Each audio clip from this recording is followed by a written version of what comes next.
उरण तालुक्यातील पाणदिवे गावात हुतात्मा स्मारकाची अत्यंत वाईट दुरवस्था झाली होती।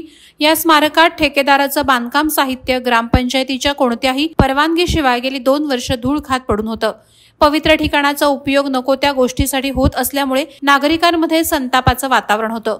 हुतात्मा स्मारक हे आमच्या पाणदिवे गावचं प्रेरणास्थान आहे, त्यामुळे स्मारकाचं रूपांतर आम्ही गोडाऊनमध्ये होऊन देणार नाही अशी भूमिका पिरकोन ग्रामपंचायतचे सदस्य तथा काँग्रेसचे तालुका युवक अध्यक्ष नितेश पाटील यांनी घेतली होती। त्यामुळे या व्यक्तीविरोधात हुतात्मा स्मारकाचा अपमान केल्याप्रकरणी गुन्हा नोंद करावा, लवकरात लवकर हे साहित्य हटवावं आणि हुतात्मा स्मारकाचा योग्य तो मान राखला जावा, अन्यथा आमरण उपोषणाचं हत्यार उपोषणार असल्याचा इशारा प्रशासनाला नितेश पाटील यांनी दिला होता। याबाबतचं उरणचे तहसीलदार उद्धव कदम, पिरकोन ग्रामपंचायतचे सरपंच कलावती पाटील आणि उरण पोलीस स्टेशन येथे पत्रव्यवहार देखील केला होता। अखेर या मागणीला आता यश आलंय। हुतात्मा स्मारक पाणदिवे येथे अनेक वर्ष साचून ठेवलेलं साहित्य आता हटवण्यात आलंय।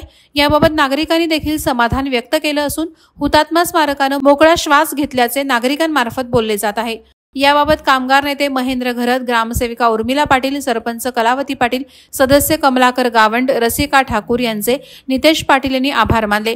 नितेश पाटील यांनी सतत पाठपुरावा केल्याने स्मारक संदर्भात समस्या मार्गी लागली, मात्र संबंधित ठेकेदारावर कोणतीही कारवाई झाली नाही। त्यामुळे संबंधित ठेकेदारावर कारवाई व्हावी यासाठी नितेश पाटील यांनी चिरनेर येथे हुतात्मा दिन कार्यक्रम प्रसंगी खासदार श्रीरंग बारणे यांची भेट घेतली आणि निवेदन देत ठेकेदारावर कारवाईची मागणी केली। यानंतर खासदार श्रीरंग बारणे यांनी तहसीलदार उद्धव कदम आणि गटविकास अधिकारी यांना ठेकेदारावर कारवाई करण्याचे आदेश दिलेत। समस्या मार्गी लागल्यानंतर पाणदिवे येथे कैलासवासी परशुराम रामा पाटील यांच्या हुतात्मा स्मारकात कैलासवासी परशुराम रामा पाटील यांचे नातू भालचंद्र पाटील यांच्या उपस्थितीत नितेश पाटील आणि इतर मान्यवरांनी स्मारकाचं पूजन करून हुतात्मा दिन साजरा केला। वादळवारा लाईव्हसाठी विठ्ठल ममताबादे, उरण।